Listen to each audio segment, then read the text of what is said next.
Yes, indeed, ladies and gentlemen, welcome. Yes, that's the old Monday Night Football theme from 1971. What's up, Dave? Welcome to HAPPS Huddle, Week 15 in the National Football League. I'm Jim from the northwest suburbs of Chicago. Yeah, tell me about it. How many fourth downs do they have to have before they even convert? Just kick a field goal. This game would have been over for them.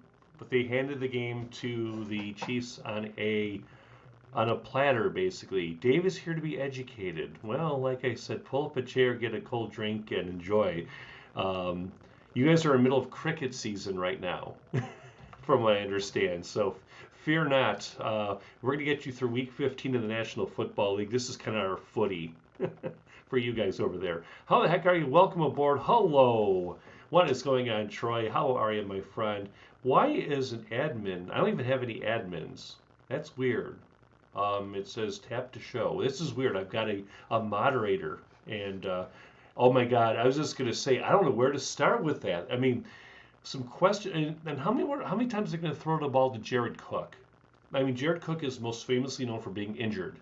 He was like that with the Redskins. He was like that with the Falcons. He was like that with the Panthers, and now they're throwing to him. How many targets did he have tonight? We're going to find out tonight. We look back at those stats. Keenan Allen managed to get that touchdown late to send it to overtime, which was good because I have Keenan on my fantasy team. But how many times he had targeted? Michael Williams is a great receiver. He's a big target. Awesome.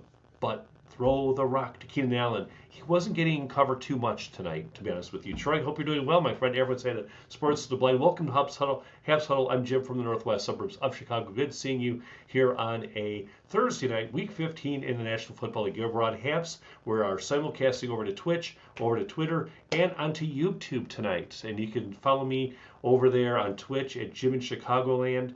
I'm over on Twitter, of course, at JS Scope. I'm over on YouTube at Jim in Chicagoland as well, and here on HAPPS. So hope you're doing well, everybody. I know, I was just going to say, your field goal kicker, who's like within striking distance, not once, but twice, especially that one at midfield, they could have just settled for a 36-yard field goal. You know, hey, Dan, how are you? What's going on? I'm trying to figure out who is moderating. Tap to show. Oh, wait a second. Hold on. Groot is, well, we're going to do Heckle too, but Heckle doesn't multicast, so I would have to have multiple phones to, there's Grooty. Hold on, I'm trying to see, why is Groot being muted? Groot should not be muted. Groot is cool, guys, so everyone lay off of Groot. Groot's a big part of my broadcasts here. All right, Troy, great seeing you. Take care of yourself. And yeah, I'm over the holidays, I'm going to monkey around with Twitch, because I do have Restream. I just don't know how to use Restream. I'm teaching myself how to, so I've been using a laboratory rat, so we'll see what happens. Melbourne Dave says it was that close in AFL and he didn't get it till you take him off. Yeah, exactly. The thing is you guys don't have pads in the AFL, which is cool. And if there's a big fight, they keep playing. Even though guys are beating the crap out of each other, the game keeps going on. They're doing this, they're bouncing the ball, they're marking the ball, you know? Hold on a second here. Hold on. Tap to Groot. I'm muted. Who did that? Are there more Hold on American ones? Hold on. Grooty, don't go yet. I'm going to fix this. I think I could fix this. Hold on. I want to fix this because Groot has the right to comment. Can everyone see Groot's comments now? I'm sorry this is an interruption, but this upsets me because I don't believe in censorship on my casts. I will moderate if I have to. I don't need help.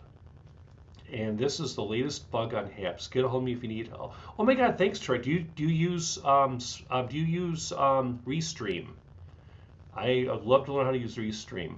Daryl, how are you? Yeah, we were just about to talk about that exciting game, an overtime winner. How about Travis Kelce tonight? 191 yards, 2 touchdowns, including that 63-yard drive that set up the tying touchdown to send it to overtime, and then the game winner. Pretty much a cross pattern, and he just made the right cuts at the right time to score the game-winning touchdown tonight. OBS, yeah, I don't use OBS. I'm kind of a Restream kind of guy. I hate the overtime rules too. I do. I mean, just let them play, you know? It's almost as bad as the NHL. I wish they would not have ties, and I hate the shootouts. Make them play until they win, you know? So let me figure this out here. Edit stream details. I'm gonna try this. Edit destinations. I don't want no one being. I don't want Grudy being muted because Groot's a good guy and he knows his football. This upsets me. All right, so I can't change the settings during the broadcast. Okay, note to self. So I'm gonna go back after my show and then fix the settings. So anyway, I'll just unmute it and then I'll unmute it and then Groot. Does everyone see Groot? Type something in because I want to see Grudy's comments. Why doesn't the other team get the ball? Yeah, that's what I was just gonna say. Why don't like in this case, why don't the Chargers get a chance? Besides, I need Keenan Allen to give me some points. I got 13 on the Keenan, which is fine. He got that late touchdown, which was good, but I could have gotten a lot more in overtime. You know what I'm saying? All right, we're back in. Okay, it says muted by admin, moderator only, and I don't know who's moderating him. There's Groot. It says unhide globally. Okay, I'm gonna see if I can do this. So no one can see Groot's chat. Okay, I'm gonna try this. And there. Unhide globally. Okay, try again, Groody. I'm gonna put hey Groot. Sorry for the technical workshop. Let me see if this works now. Cause I put unhide globally. It says hide comment and unhide globally. I want his comments to be seen because he talks football, and he has some funny commentary.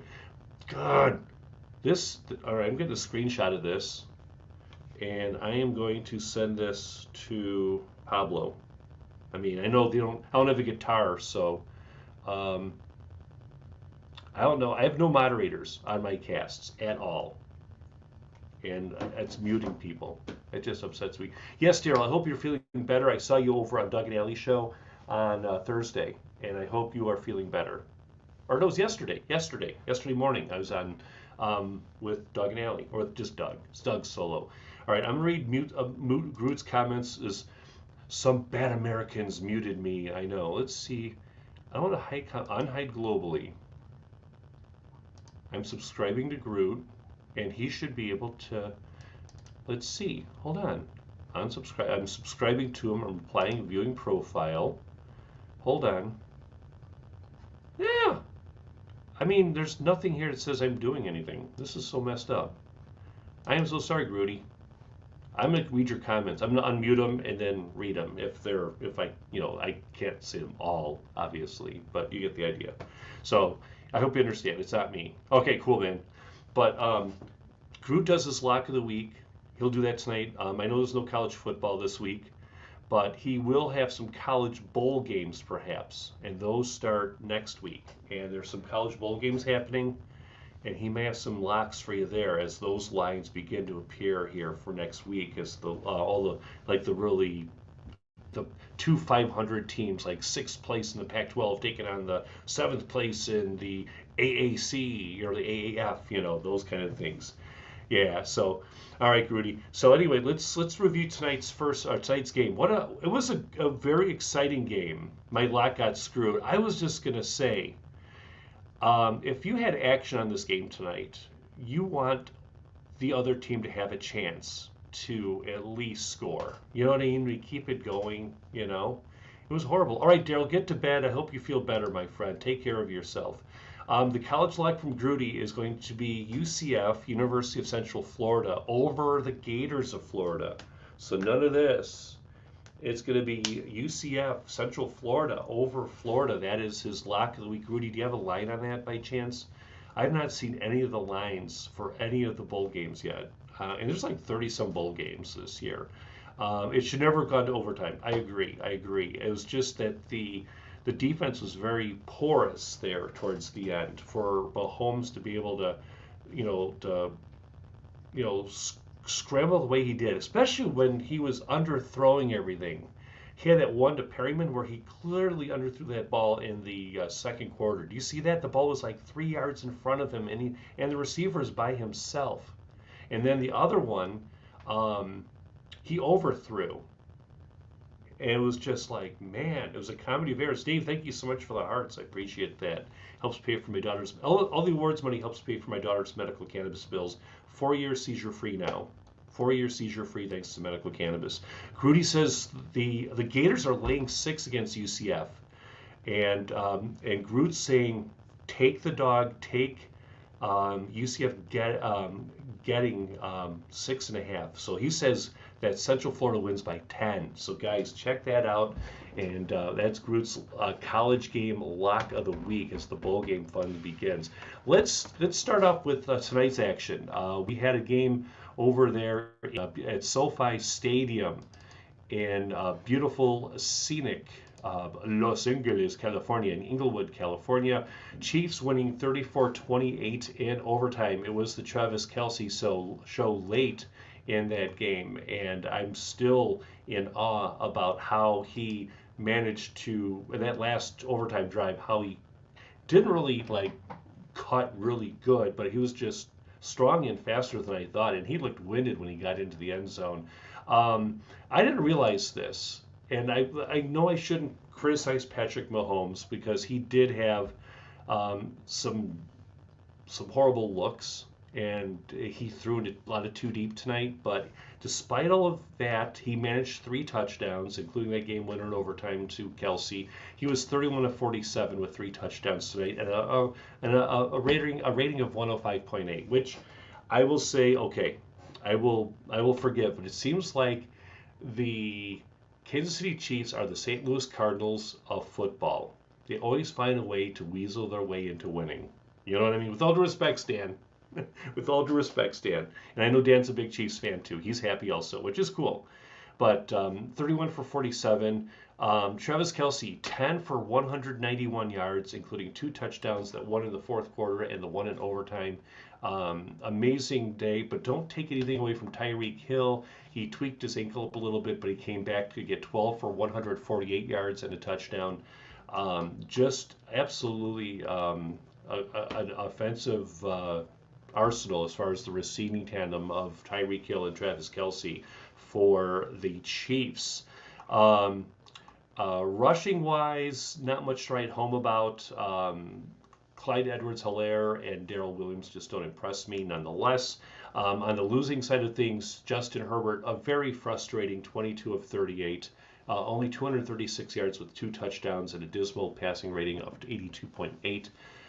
The rushing game, it was not as much Austin Eckler as you'd like probably. He was still kind of not at 100%. So was a 3-headed monster, a lot of Joshua Kelly. Joshua Kelly was stuffed in the red zone once. Austin Eckler was 12 of 59 with a touchdown. Justin Jackson was 13 of 86, leading the rushing attack for the Chargers. Keenan Allen, he managed to get me 13 points, 6 of 78 with a touchdown. Mike Williams was targeted 9 times, guys, 9 times, but only 3 for 49 yards. Jared Cook, 7 targets, 3 of 32. Why and who decided to create that offensive passing scheme to target Jared Cook? He of the notorious injuries over the years and dropped balls, including one tonight in the red zone and one that he clearly could have had going into the end zone off of right tackle. Right? All right, I'm done ranting. Let me unmute Grudy. Grudy says, Gators have a new coach, and this is a lame duck game. The quarterback is transferred. The game will be huge for UCF. Yes, exactly. It's a lame duck game. I agree. I want to hear Staley explain what he was thinking. Exactly, Bangers. Exactly. That's the part that I just sit there. Glenn, I could agree with you more. I'm just sitting there going, what is their intention? I can't even waste my time mentioning it. Yeah, Justin Herbert killed a lot of people tonight. Kick the field goal, for God's sake. Get the points on the board. This game would have gone to overtime. If you're a Chargers fan, this is your chance to... I know they want to keep the ball out of Patrick Mahomes' hands. Okay, we get that. But don't use your Matt Nagy... I'm using that Matt Nagy term here because this is something that the Bears would do. You know? They would implode. They would sit there, instead of getting a sure 3, Cairo Santos would kick a field goal because he's a lock. Same with the Chargers field goal kicker. He's a lock too. Instead, in the red zone twice, they decide to go for it on 4th down and implode. On top of it. Yeah, I'm ranting, Dave. This isn't a hissy fit. This is ranting. So anyway, I'm not going to go on. I'm not going to amplify it any further. I'm just going to go through the highlights of the game. And like I said, it was a great game, but this was a golden opportunity for the Chargers to make a statement, to tie themselves in the AFC West, and they failed. The Chiefs go to 10-4 now. The Chargers go down to 8-6, and this is also going to affect the Chargers as far as their seeding in the postseason for the next couple of weeks. So keep your eyes on that one, and circle Week 15 if you are, if you're a Chargers fan, because this one really hurt. The first quarter, it was the Chiefs. It wasn't Hilaire. It wasn't Williams. It was Michael Burton who had the first tally of the game tonight. It was a 7-yard run up the gut after an 11-play, 95-yard drive that started up the first quarter. That gave the Chiefs an early 7-0 lead. After that, Harrison Butker barely into the first quarter, or the second quarter rather, with a 30-yard field goal that gave the Chiefs a 10-0 lead. And then after that, Justin Herbert on a fourth down got lucky. I think that was the problem. Justin Herbert brought that ball in as part of a 10-play, 75-yard drive. It was a 4th and goal, and Herbert kept the ball, and he went off to his left to score to make the lead 10-7 in favor of the Chiefs. And then about 3.5 minutes left in the first half, it was Jalen Guyton on the receiving end of a Justin Herbert pass. It was a quick post route. It was just done pretty quick. 14-10 at halftime in favor of the Chargers. And you think that the momentum was going to go the Chargers' way from there after being down 10-0, 14-10. But instead, right off the bat in this third quarter, a 7-play, 61-yard drive, very short drive at that. Harrison Butker with a 33-yard field goal that cut the lead to 14-13. And then the fourth quarter, that's when all broke loose. After a interception, that was, I was trying to remember how this worked. Mahomes is trying to throw to Clyde Edwards-Helaire, and he just completely underthrew the ball. The ball was batted up in the air and brought back down for the interception. And then after that, that led to Tyreek Hill getting a 1-yard pass from Patrick Mahomes later on. That led to the Austin Eckler touchdown. Austin Eckler then, they seized off that turnover. The first play after the interception, after I forgot who it was that tipped the ball in the air and intercepted it for the Chargers, Eckler went off to his left on a 2-yard run to give the Chiefs a 21-13 lead. And then the following drive, a 5-play, 75-yard drive orchestrated by Patrick Mahomes, and it was basically Tyreek Hill on a really quick boom play. He was right in the back of the end zone. He fought off 2 defenders, and that tied the game up at 21 after a 2-point conversion to Clyde Edwards-Helaire. And then, as you saw, with less than 2 minutes left, Keenan Allen came in and managed a 8-yard touchdown pass. He pretty much went towards the back of the end zone, came right in towards the goal line, and used his tall frame to bring that ball in.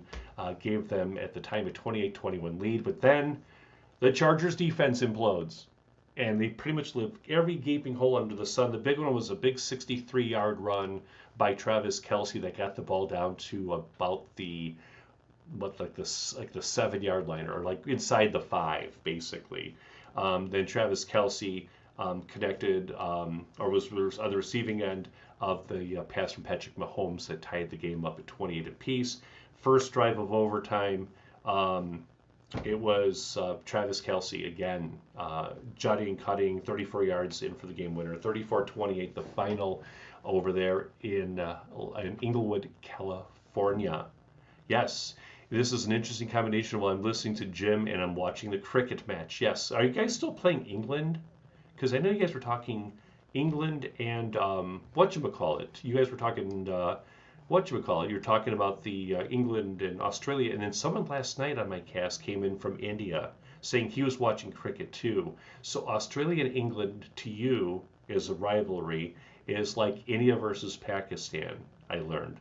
Because India, Pakistan, he was working, and you could hear his whole office going, whoa! It was like some kind of a big play. And that's like Yankees, Red Sox here, or it's like Bears, Packers. It's a rivalry. India and Pakistan. They're just like in cricket too. That's a you got to stay away from those guys. That's crazy. Yes, Groot. I cannot repeat that, but you're trying to get me to say it, aren't you? Groot's like, yeah, yeah, I got you, Jimmy. So anyway, let's cut to the chase and let's focus on Week 15. And we got a full docket today. We have to fly through these tonight. We've got ourselves a full tilt this evening, guys. Full of wacky, kooky games here and some pivotal games that may determine the playoffs. You got me on the big screen, huh? Well, guess what? Here you go. You get to look at the big board. We've got a full slate of games today. No bye weeks. It's crunch time now. It's playoff. The playoff hunt is underway. What is the spread? Bet including overtime. It's interesting. So, like, say for example, imagine the Titans Steelers game. It's even, right? So, if you take the even numbers, you don't go one way or the other. It wouldn't be a push. Wouldn't that be a win? Because technically you predicted it to be a tie. That wouldn't be a push. You bet that it would be a tie score and you would win, right? It would not be a push. I'm just wondering about that. Is the extra time played to the point where they play for the golden point? Now, hey, Shells, what's going on? Nick Mullins is starting for the Browns. Are you serious? Really? I was hoping that it would be maybe Case Keenum. And we'll bring back Geno XL, for the Seahawks too.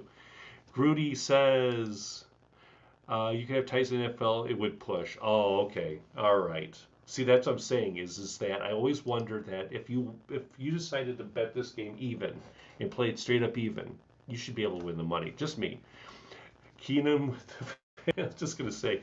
So there's only a 10-minute overtime, and if no one scores after the 10 minutes, it's a tie. I actually had a tie in fantasy football this year. I finished 8-5-1 this year after starting I started 6-2. But of course, you saw that's why my team's called the Stretchers, because everyone gets hurt. Oh, Case Keenum's out too. Great. There's like 7 Browns that are out with COVID right now. 7, at least 7. They're kind of like the Bulls in the NBA. The Browns have a lot of COVID cases too. So basically, I need a glass of water. I am really thirsty tonight. The air was very dry in this house after a very crazy day yesterday. Speaking of the Browns, let's go right up here. We have Saturday afternoon games here in the States. The early game is going to be over there at Paul Brown Stadium, where the Brownies are taking on the Raiders. Ladies and gentlemen, what is going on, Mr. Lorenzo? How are you? I'm unmuting every other comment that Groot's saying right here. Can we have a petition to change the OT rules? I wish we could, but of course we are talking about Roger Goodell. Kansas, yeah, we just talked about that game, Lorenzo. How's everything down in Corpus Christi, man? What's going on? Where are you playing on Saturday afternoons? Because there's no college football. All the college bowl games start next week, and there's no college games this week. So the NFL takes over Saturdays, pretty much. So, but we have 2 Saturday games, Raiders and Browns, Patriots and Colts. Let's talk about the Brownies. 38, we just got the word about the Brownies. Case Keenum has COVID. Baker Mayfield's messed up. So you're going to have the little school of the poor representing the Browns here. Nick Mullins is going to be taking snaps behind center this week. So it's pretty messed up. Kareem Hunt, who was on my team, is now out too because of his ankle. They did activate David Njoku from the COVID list. Darren Waller is out. There's a lot of injuries here, and COVID is just taking over everything. Baker Mayfield's tested positive. This is going to be this is why you're seeing the Raiders and money coming in on Las Vegas right now. It's this whole COVID thing. The COVID thing is taking over. Sunny and 80 degrees. We had 65 here in Chicago yesterday, and we're at 35 right now. Bertie Kosar, bring Bertie Kosar to retirement, bring in Brian Sipe, God. So basically, Darren Waller's on my team. He's hurt. Derrick Henry on my team. He's out. I had Kyler Murray for 3 weeks. He was hurt. I had no who else got hurt on my team? God, the list goes on and on. I've had like 6 injuries that just Kareem Hunt was hurt. He's out. And I'm in the playoffs. I don't know how, but I'm going to get killed because you'll see who I'm playing against this week. 87 over in Australia. Oh my goodness. Nice, nice, nice, nice. Still no snow outside here in Chicago. We have no snow on the ground to speak of. We usually have a couple of inches of snow on the ground now. Nothing. It's been pretty warm. Can't decide if I want to play Nick Chubb. Can the Browns score? Can they put in Henderson of the Rams or Chubba Hubbard?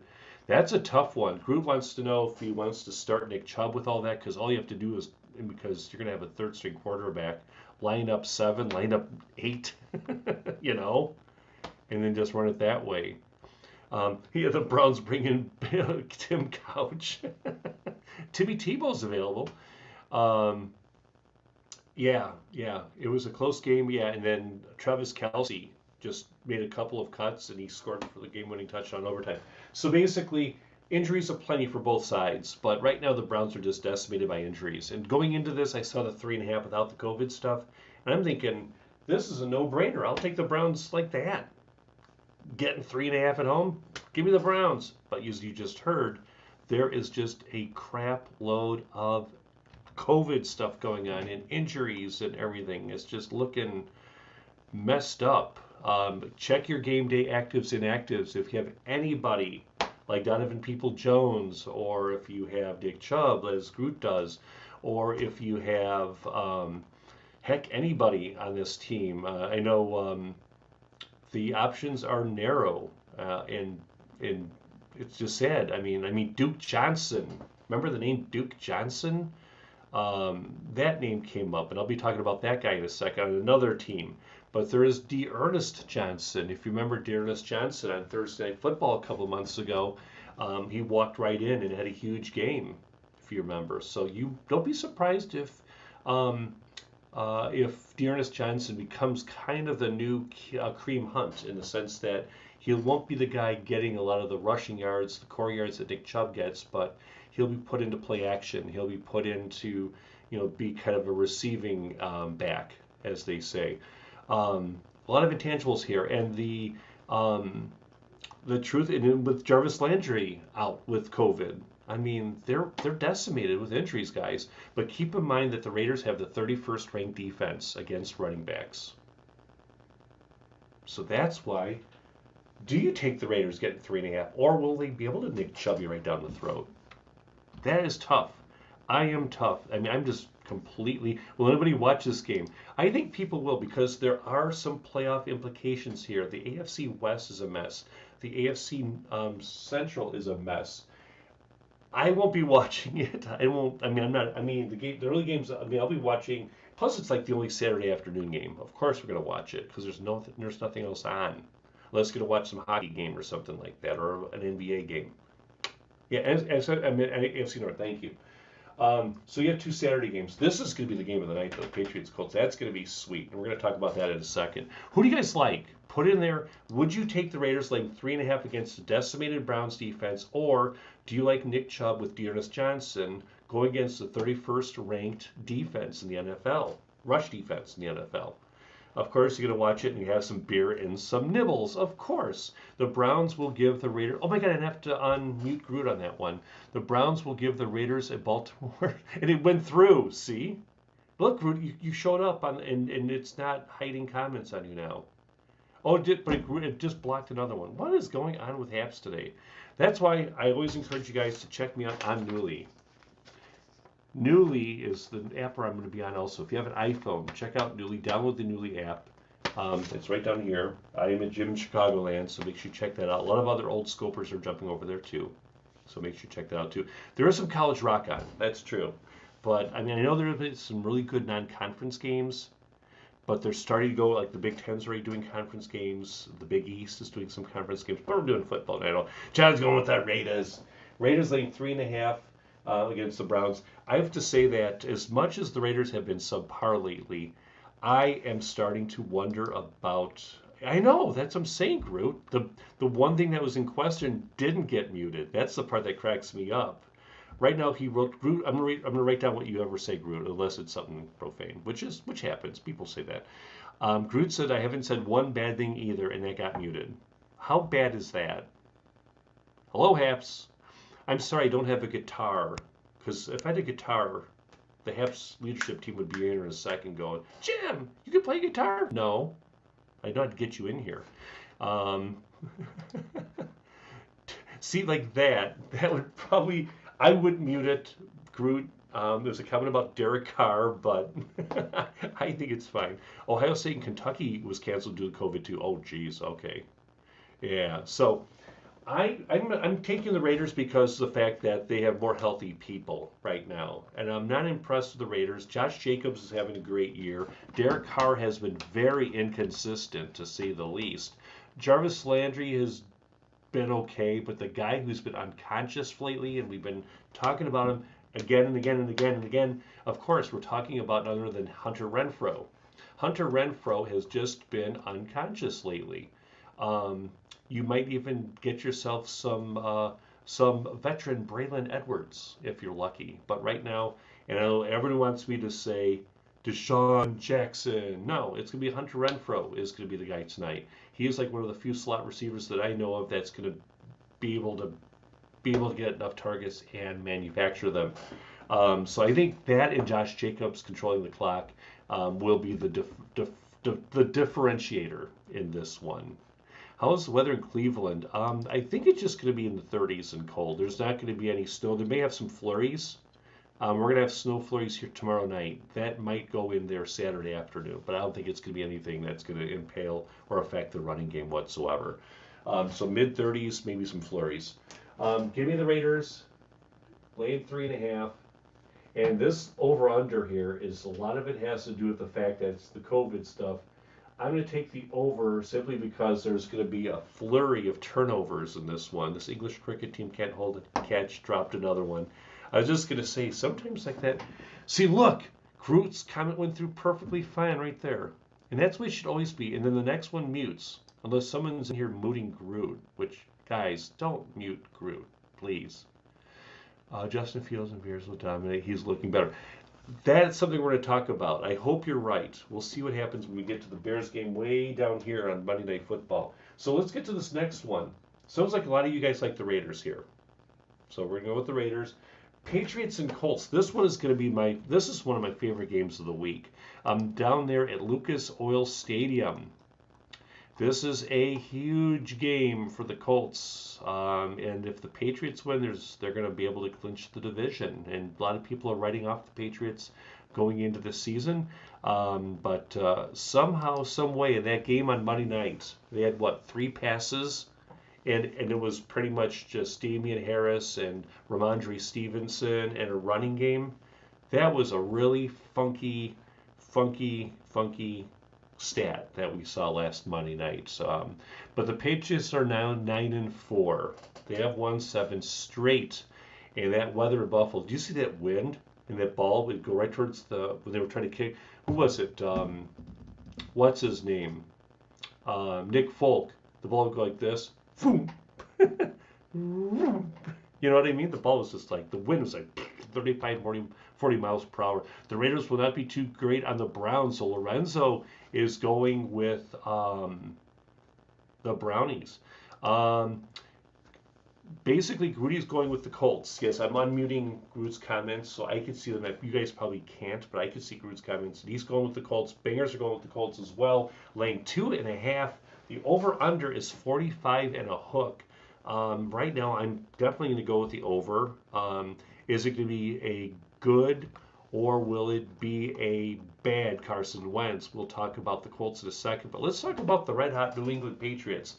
Who in their right mind would think that he would be able to orchestrate that kind of game on Monday night, where Mac Jones basically threw 3 passes for 19 yards, but yet they pounded the ball with their running tandem of Ramondre Stevenson and Brandon Bolden, of all people.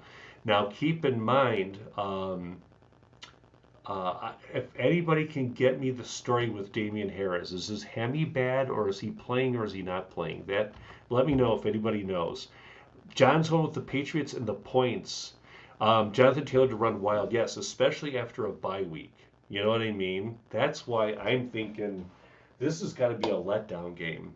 This has got to be a letdown game for the Patriots. How long can they sustain this? I mean, I don't even have to go into the numbers.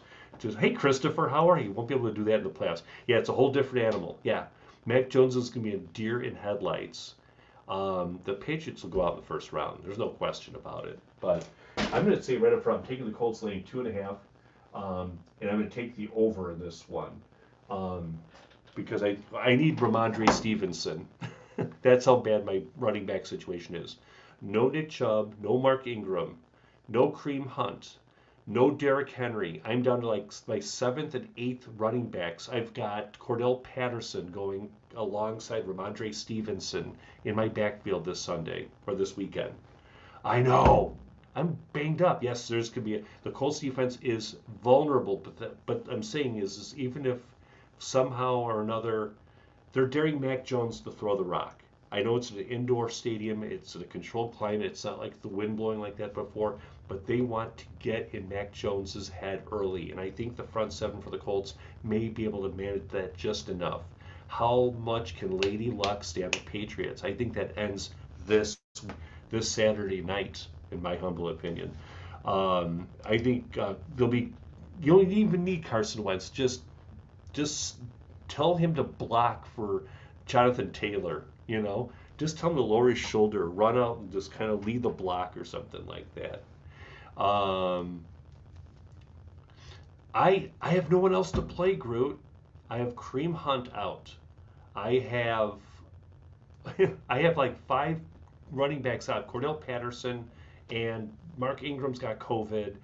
I am messed up. I am messed up in my running back situation. I have Cordell Patterson's my number 1 running back right now. No Derrick Henry. No. I don't want to spend any more money. I'm in the playoffs. I'm in the black. I don't want to spend more. I want to get to the championship game. Don't get me wrong, but I don't want to sit there and piss away more money. Do you call the football field a rock? Yeah, the football is give them the rock. That's like the football. Yeah, exactly. Cordell Patterson's very good. Yeah, I wish the Bears would have kept him. Of course, you'd always count on McCaskey screwing that up. But anyway, I just like it's the Jonathan Taylor show. And as far as this 3-headed monster thing with Stevenson and Bolden and if Harris, does anybody know if Damian Harris's hamstring's okay to play? Did he practice yesterday or today? Let me know. If anyone can put in the comments field about Damian Harris or look it up for me, that would be helpful. Kendrick Bourne has been amazing for them. If and when Mac Jones does throw the ball, Kendrick Bourne always finds a way to get open. The guy is always moving. He knows exactly where to be. Give him credit and give Jacoby Myers credit too. And I'm not sitting there taking anything away from Nelson Eckler, but I will because I had him a couple of years with the Eagles. I had him with the Raiders, and he killed me twice. So he dialed in his inner Emmanuel Sanders because whenever I pick up Emmanuel Sanders, he does stupid things.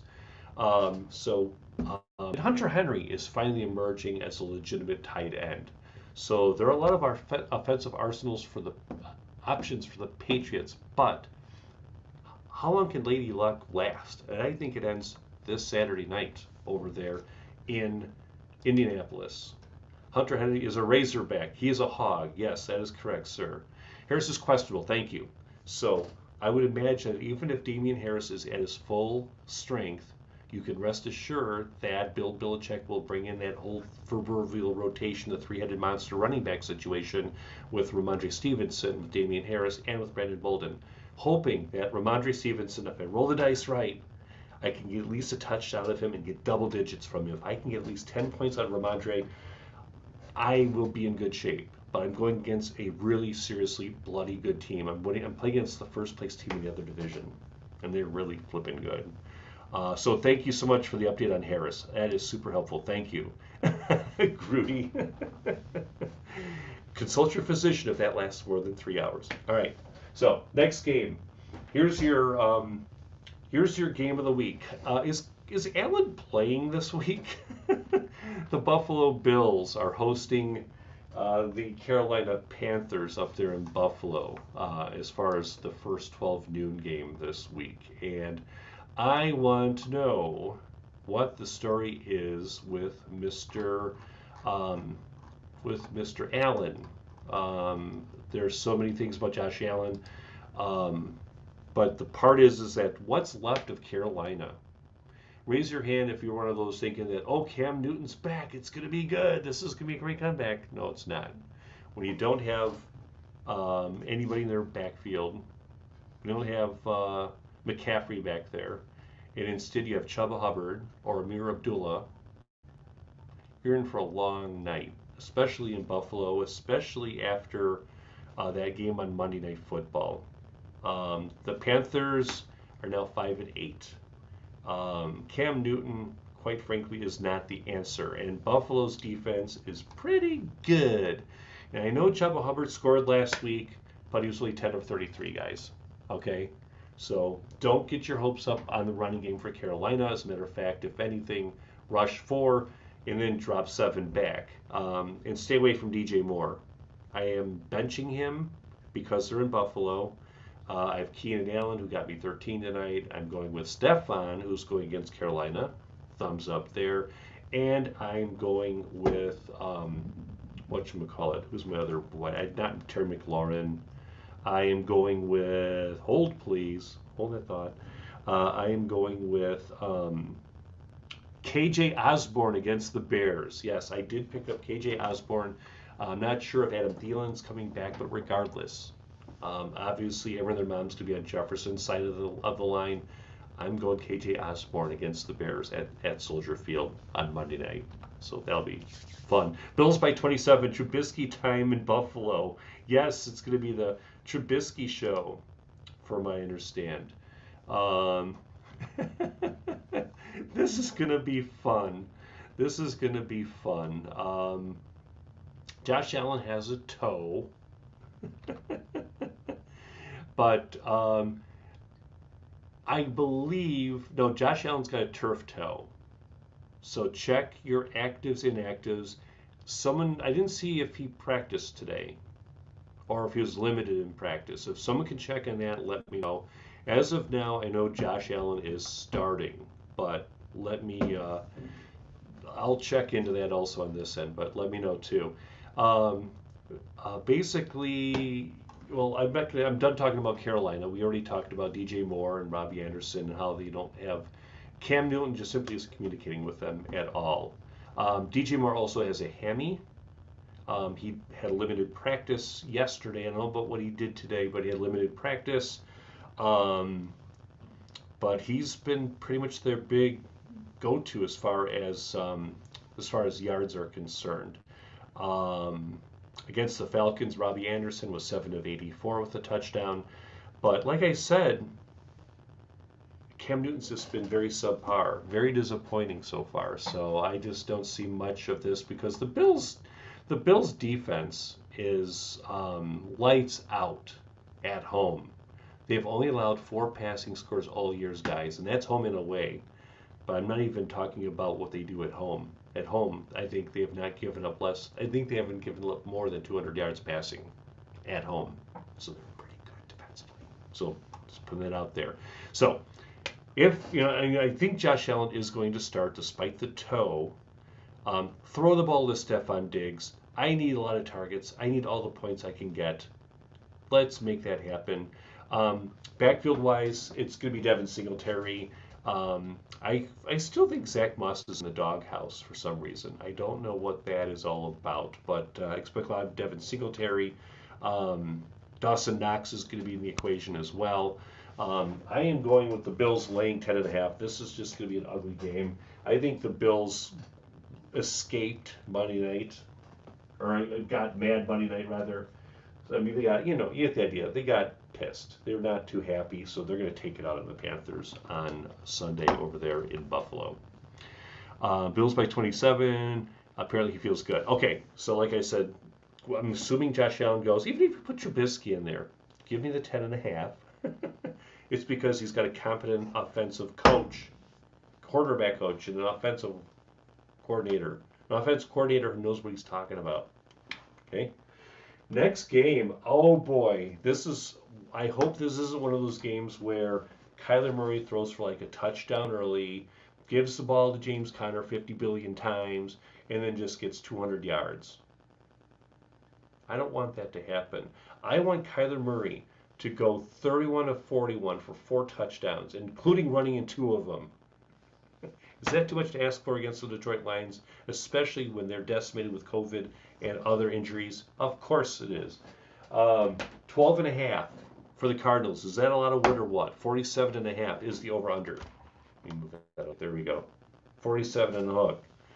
I am starting Devin Singletary unless Henderson of the Rams is 100%. I think Groot has Henderson too. Grooty's in here too. I think he has Henderson for the Rams. Mike for reals, what's good? How are you? They lost their only good player. Yeah. And TJ Hawkinson, I don't know what the story is with him. Hawkinson, I think, is out, if I'm not mistaken. At any rate, it will be the Arizona Cardinals who rebounded last week. They are going to travel out to beautiful, scenic Detroit. Says nobody. No, I'm joking. Actually, no, the Cardinals lost their Monday night game. It's the Monday night game against the Rams. I could not believe that. The Cardinals are horrible at home. They are horrible at home. And Kyler Murray made he was kind of doing a Patrick Mahomes himself on Monday night, if you recall. Back on Monday night, he was kind of just lackadaisical and not really conscientious of what was around and going on with him and everything like that. The Lions are, like I said, they played Monday night, so this is a short week for them. Plus, they have to travel all the way to Detroit, where it's very cold in the 30s and all of that. They do not have DeAndre Hopkins anymore. He is pretty much toast for the year. So he gone. So you're going to have a lot more A.J. Green, a lot of Christian Kirk. You're going to have some Zach Ertz in there. And, like I said, we're going to have a lot of those targets that are going to be going on there. James Conner has just been unconscious for them. Hasn't James Conner been kind of their blessing? But if you remember at the end of the game Monday night, on one of the last plays of the game, remember it was that 4th and long situation? James Conner got up really slow, and they cut to like a second or two of Conner grabbing his ankle. I don't know if you saw that or not. And then they cut back to Kyler Murray, and they talked to each other, the coaches shaking hands and everything. But for a flash second, they showed James Conner grabbing his ankle, and he was down for some time. So I don't know if he practiced today. Thank you, Mike. Yeah, so Hopkinson is out for the season, so they're in big trouble. Thank you, guys. Thank you, Groody. Yeah. So here's the story. I am not sure if Conner practiced today. Check on the game day actives, inactives, and even today, see if he was limited in practice. But James Conner is going to be key for the Cardinals here. And Grudy's balls Zach Ertz. There, I could see that one, Grudy. So basically, 12 and a half is a lot of wood. Could it be a trap game for the Cardinals, considering the fact that it's a short week for them? No, because the Lions have nothing. I'm sorry. They have no answers here. No DeAndre Swift, no TJ Hawkinson. I think the only guy that may bring some promise is Amon-Ra St. Brown, the wideout for the Lions. He may connect with Jared Goff here and there, but I think it's going to be Chase Edmonds is going to be pretty much the guy that's going to pretty much be the name that you have to look for, especially with James Conner's ankle situation. And Kyler Murray's going to start running the ball more now, because he didn't seem too confident throwing the ball last week, did he? Especially in that loss to the Rams on Monday night. He got me some numbers, but not great numbers. I got trounced anyway. I mean, I pretty much got killed by this guy who was in 3rd place, and he's sitting home watching me in the playoffs right now. Take that. He beat me by 50. I got slaughtered. I'm like, go ahead. It's all right. My team sucks today. I'll see you in the playoffs. Bye-bye. Anyway, give me this game. I know it's you never usually. I'm going to take the under in this one. I don't think it's going to be really a high-scoring affair. I'm going to say it's going to be like 24-10, something like that. Give me the Cardinals because I think they'll find a way to make it interesting. You know, they'll win and they'll cover and everything like that. Another loss by 30. Grudy says Lions have covered a lot of games. Yes, and this could be a trap game for the Cardinals, guys. But keep in mind the Packers won, so they and the Cardinals are kind of vying for that number one slot in the NFC, and they want home field advantage. And I'd love to see Aaron Rodgers just play the first round game and get knocked out. Oh, that's so fun. And then listening to the Packers radio network on WTMJ in Milwaukee and listening to all the Packer fans on suicide watch because their team got knocked out of the playoffs again. All right, I'm fine now. I'm okay. I'm fine. Give me the Cardinals. How about you guys? I saw a lot of Cardinals in here. Melanie, how are you? What's going on? How the heck are you? Welcome, welcome, welcome. She's going with the Cardinals too. Good seeing you, Melanie. How are you? Next game. Ooh boy, COVID has hit the Dolphins' backfield, guys. Yes, COVID. Are you surprised? Are you surprised that COVID has hit another football team? I know you're not. I'm telling you, it's getting crazy again. Everyone goes indoors, and then the Rona starts striking around. In this case, it is in the name of the Miami Dolphins, who are taking on the Jets over there at Hard Rock Stadium. And this game is going to be one that, quite frankly, it's going to be a lot of Devontae Parker, a lot of Preston Williams, and a lot of Mike Gesicki. I'll just put it that way. I think Tua is going to be able to just have some fun with this one. As you know, whatchamacallit, I think, what was the story with Jalen Waddle? I think I had some kind of thing about Jalen Waddle I read somewhere, and I'm trying to confirm this. I think he's out with COVID also. So it's Jalen Waddle. Bear with him. I'm trying to remember who else. Is out. Malcolm Brown, Myles Gaskin, and some others are out. I think there's like 6 Dolphins out with COVID this week. Yeah, it's only the Jets. Thank you for the love burst. The love bursts. Soon we'll be making another run. I know a lot of wood in these games. The reason why there's 9.5 is because the Jets are the Jets. But on the other hand, there's no running game right now. I think Duke Johnson, I was just going to see who doesn't right. I'm wondering, is it Duke Johnson that's in this backfield? I keep on saying Duke Johnson. Hold on. But maybe it's going to be Sullivan Ahmed if he's still with them. Because Gaskin and Brown are out with COVID. They're out. So is whatchamacallit. So is Jalen Waddle. So it's going to be a mess on both sides of this thing right now. So check your game day actives and inactives. If you have anybody on either of these teams, shame on you. First of all, are they going to start playing flag football because of COVID? I don't know. I was just going to say that, or they're going to start doing. Remember last year they had the Madden tournaments where they have like the Zoom call and they're like a split screen guys playing video games and oh yeah, look, oh. No, I don't know. Hard to say. Dolphins laying 9.5. Who do you guys like in this one? And the over under is 41. Obviously because of the injuries. I'm going to take the over because I think it's going to be there could be a lot of pick sixes, a lot of sloppy defense, all of that coming into play, a lot of little intangibles there, but I am tempted to go with the Jets here. The Dolphins will win, but I'm going to take the Jets simply because of the fact that I think they're going to keep it close. Dolphins have no running game, and on the other hand, the Jets pretty much are making some impact here. I believe Michael Carter is scheduled to come back, if I'm not mistaken. If not, you'll have you have Ty Johnson, you'll have Tevin Coleman. It could be a three-headed monster, but I think if Michael Carter comes into play, at least they have a formidable run game and they can kind of keep Miami in check. Elijah Moore landed on the IR, so he's out.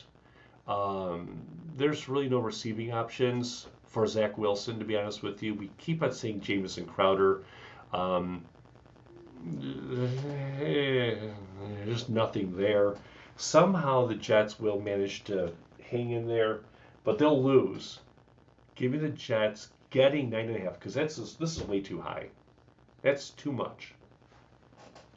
Dolphins will win, but maybe by a touchdown. Maybe. Hope you're able to run for president. I'm thinking about it. I've not thrown my head into the ring quite yet, William. I want to make Periscope great again.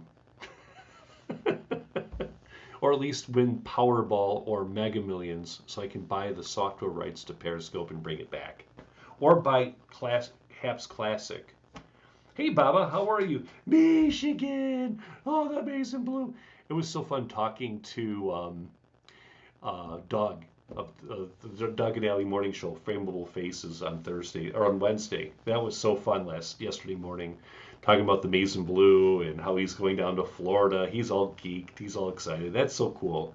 Imagine all the alumni down there and all the parties. And he said Indianapolis was just lit against Iowa. There was some Iowa black and gold in the corner, but the rest of the place was maize and blue. That was something else. If I ran for president, who would do Saturday Night Trivia? I would. I would say I would make it mandatory that everyone play Saturday Night Trivia. I would be like, I think it's very important that we. Okay, I'm not gonna do any more imitations. Baba, thank you for the love burst. How are you, bud? What's going on, man? Matt Bearside Urban Meyer to take over for Matt Nagy. Hey, there's a lot of strip clubs and a lot of good bars. You'll like it here, except the weather sucks. Who would be my running mate? Oh God, probably Groot. Groot would be my VP. I'd have Groot as my vice president. No doubt about it. No question. Jim and Groot, 2024. It's time to make America trivial again. And then Thursday night would be, fantasy football in the fall time. I would do like from the Oval Office, I would do fantasy football for 2 hours. Do a national address and preempt all the Thursday night shows. No, I would preempt like The Voice or all the reality shows and go on then. Good counter programming. Yeah, Doug would be a good VP too from the Doug and Alley Morning Show, or just make Doug and Alley president and vice president. That in itself would be pretty fun. Let's get to the next game. The Cowboys and the Giants. Where's Jameer? Is Jameer in here? Someone get Jameer in here. I forgot to write Brian in here. Hold on. Let me find Bri. He's my co-host. Let's get Brian in here. And did anybody see Tony D on tonight? He was on earlier tonight. I don't want to wake him up. I feel like whenever I invite him in, he's like, dude, I'm falling asleep. Poor Doug. And poor Tony. So I invited Brian in here in case he wants to come into the Brown Room and hang out. Cowboys and Giants over there at MetLife Stadium. This one is going to be interesting because the Cowboys are just, they're in a very, I keep saying this over and over, and I'm going to say it again, they're in a very weak division. You've got two NFC East matchups. You've got, obviously, the Cowboys, Giants, Eagles, and the Washington football team. The story with the Cowboys right now, last time that Dak played the Giants, he had 3 touchdowns, 300 some yards, way back in early October or something like that. Dak has not thrown any touchdowns, more than 1 touchdown in quite some time. I think it was about that time when they played the Giants was the last time he threw for multiple touchdowns. And I'm noticing that, remember how Zeke on the Cowboys was kind of limping a little bit towards the sideline a couple of times in that first half last week, and then Tony Pollard got the rock for a little bit? Well, guess what? Tony Pollard has a foot, and I don't think he is playing. He had a foot or an ankle or something, but I think he's out, if I'm not mistaken. Check your actives and inactives for your game day information on Tony Pollard. I don't know if he even practiced today. I mean, it was pretty bad last week, so let me know about that. Mike Lennon is garbage. Melanie's going with the Giants. Dak looked like crap. Yeah, he was missing his targets. He was missing CeeDee Lamb. He was missing Amari. He was missing Michael Gallup. Dak has all these weapons at his disposal, and yet he's not utilizing them completely. Um, and Zeke is struggling too. I just think that Dallas isn't really playing against a lot of good opponents. I don't see the Cowboys going far into the postseason if the only teams they can beat up are on teams like the Eagles and the Giants and the Redskins. And that Redskins game, I mean, like I said, Redskins basically shot themselves in the foot, and they fell into a big hole and they couldn't get themselves out from underneath it. You know what I mean? Um, but we'll see what happens. Eh, eh. And plus, keep in mind that the Giants' defense isn't the greatest either. So this may be another way to kind of capitalize on a very vulnerable team right now. Micah Parsons is one of the best defenders in the NFL this year. That guy is just delivering and then some, isn't he? He had a couple of big picks in that game. Like, how many has he got now? Like 9 or something like that? I mean, the guy's just unconscious.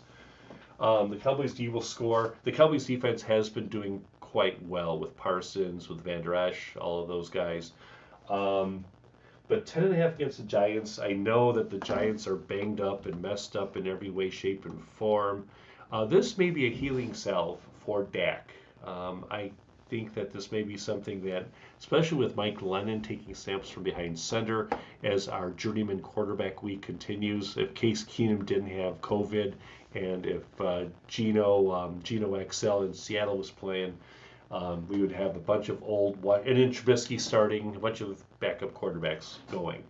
Saquon's back there again, but again, when you have guys like Kenny Galladay, Darius Slayton, and Shepard all not sure who their quarterback's going to be, but it's Mike Lennon of all things. We will see what happens. We will see what happens. And I think Kadarius Toney is still on COVID-19 protocol, if I'm not mistaken. So it's not a question of who your receivers are. It's the guy who's going to try to throw to you. And it's a big step down in class from Daniel Jones down to Mike Lennon. So with that in mind, Cowboys almost relinquished a big lead. I think they're going to make sure they don't make the same mistake twice. Take the under. I agree with you, Bangers.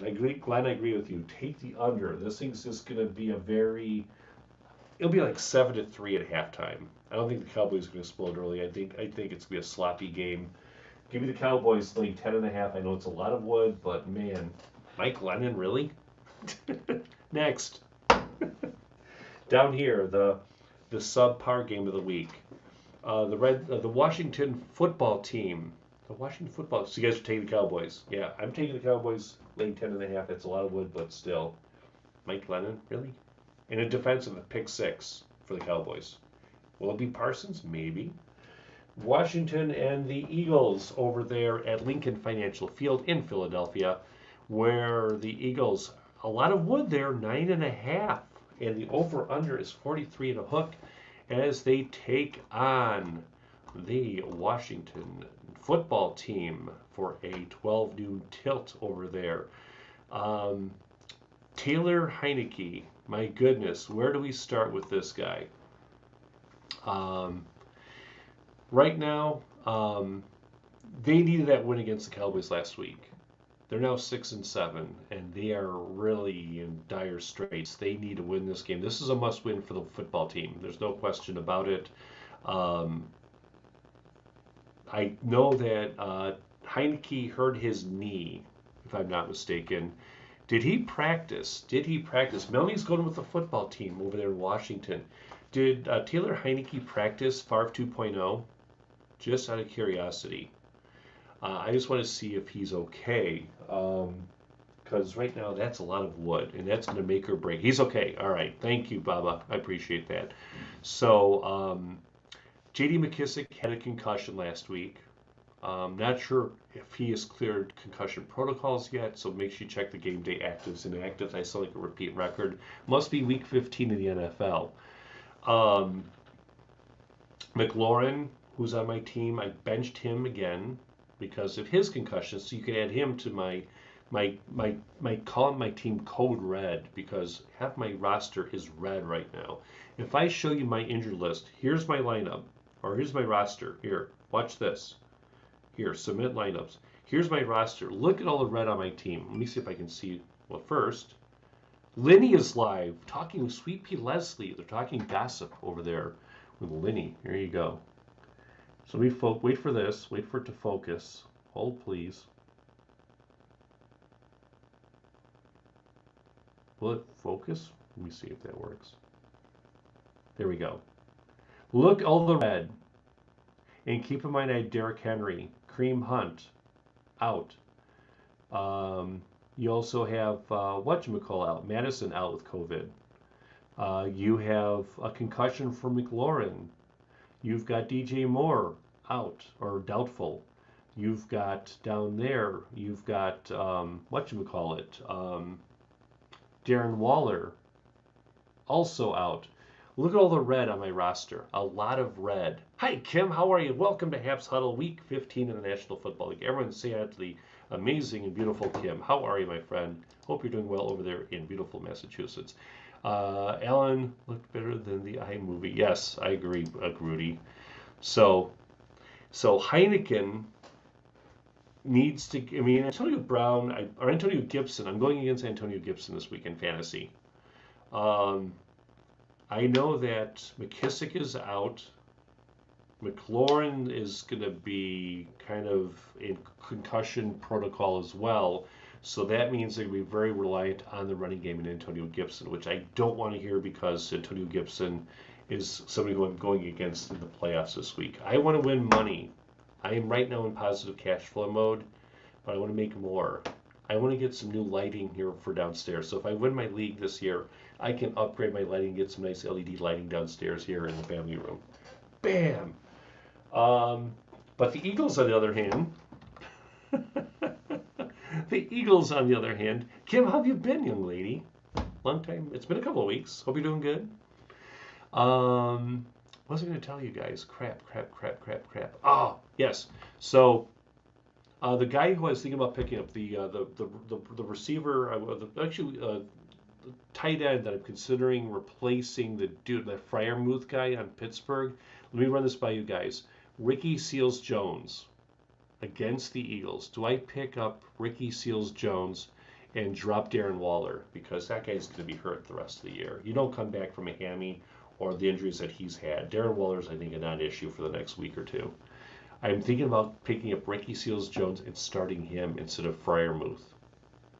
Just put that out there. Now, the Eagles, on the other hand, waiting for Jalen Hurts to throw the ball. He seems to love running, which is great from a fantasy perspective. But I think after a while, when you have guys like Boston Scott, Miles Sanders, and Kenneth Gainwell, the three-headed monster, heck, let's let everybody run. Let Jalen Hurts do the same thing while we're at it, you know? Very one-dimensional running or offense. And I think the only upside as far as receivers is Devonta Smith. I mean, Devonta Smith, but he's been struggling offensively too.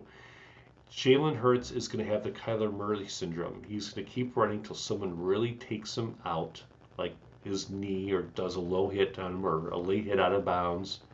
And it's going to take something like that. Look what happened to Cam Newton. Cam Newton's not the same anymore either. You know, Geno Smith, look what happened to him with the Jets. He got scared. He was never the same again. This might happen in this case, this might happen to Jalen Hurts, unless for some reason he turns it around here. Plus, George Howard's out again, as you know, because he has that knee. So check your game day actives and inactives. I mean, every time I say that, do a shot. You'll be hammered. Jalen Seals-Jones is good for a catch, a game for 8 yards. Okay, see, that's what I'm getting at. That's why I'm laying off of him. I'm keeping Freiermuth.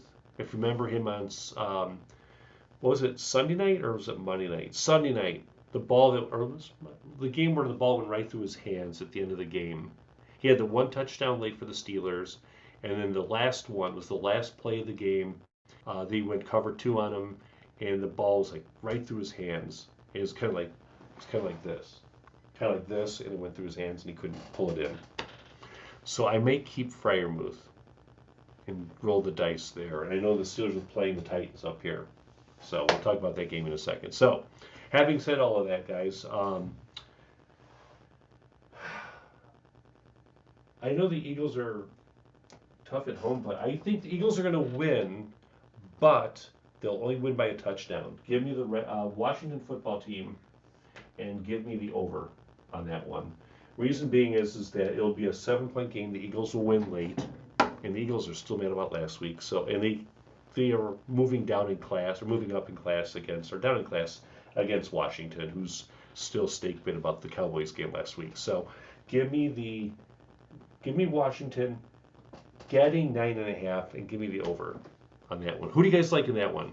Do you like the football team, or do you guys like the Eagles laying 9.5 with the over under at 45 or 43 and a hook? So let's see what Grudy says. Grudy says, "What the Washington football?" Oh, I thought you were saying WTF. No, Grudy is going with the Washington football team. Whoa, I need water. It's already midnight. God.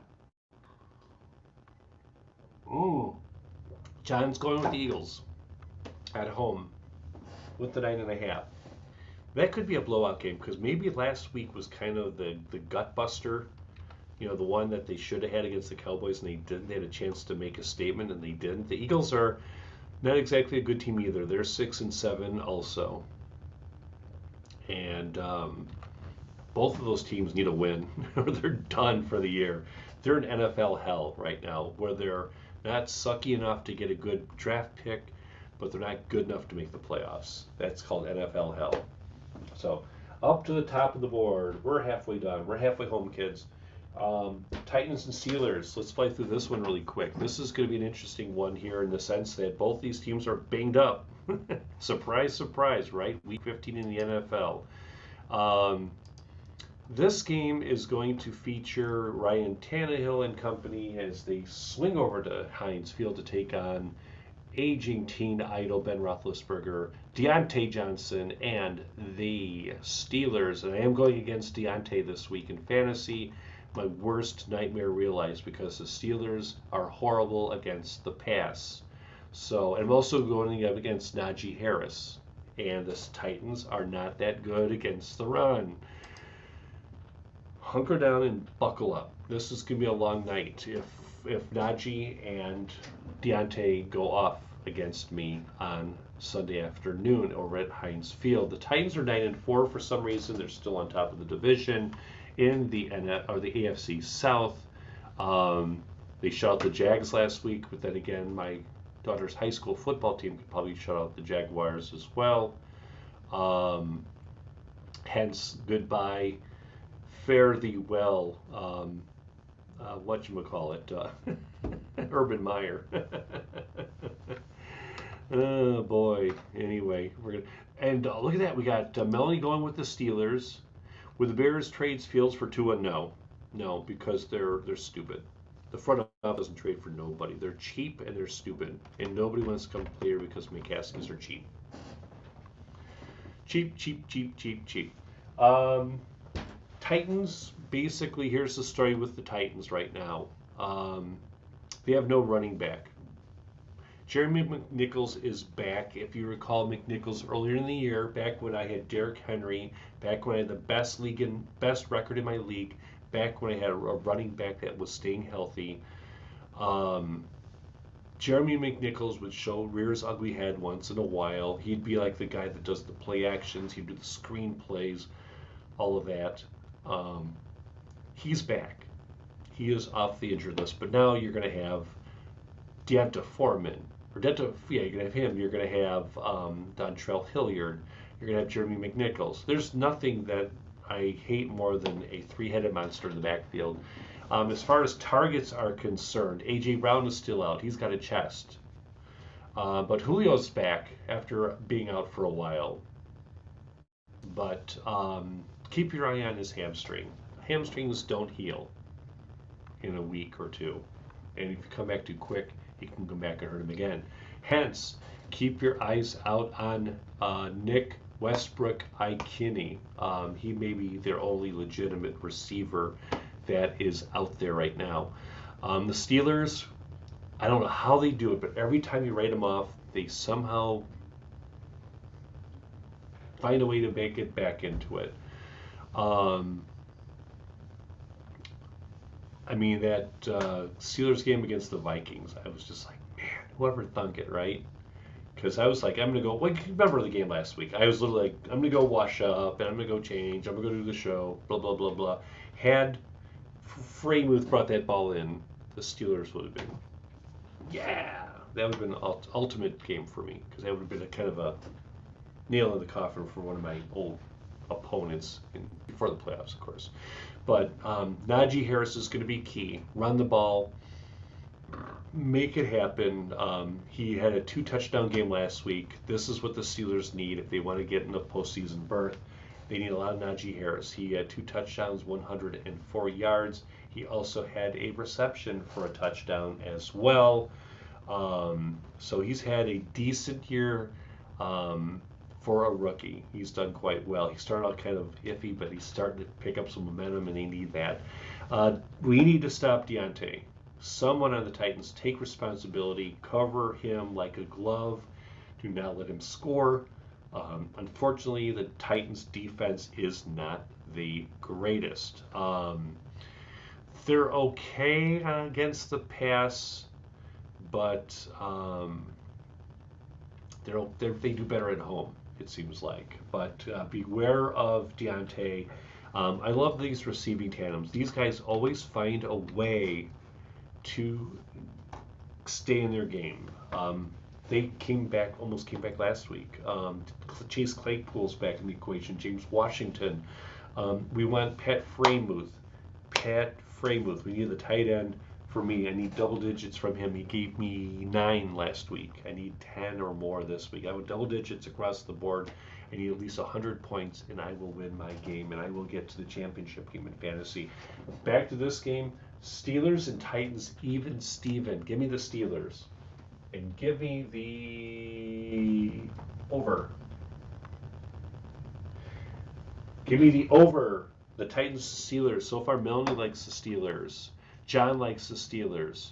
Who else do you guys like? Let's see here. We got a lot of Steelers fans in here. So yes, so we're going with the Steelers in that one over there at Heinz Field. Next game, it's 2 of the most pitiful teams in the National Football League. Urban Meyer has been given his walking papers. So we're going to have a Jaguars team that's going to be motivated to do something, anything, against the likes of the Houston Texans over at TIAA Bank Field in Jacksonville.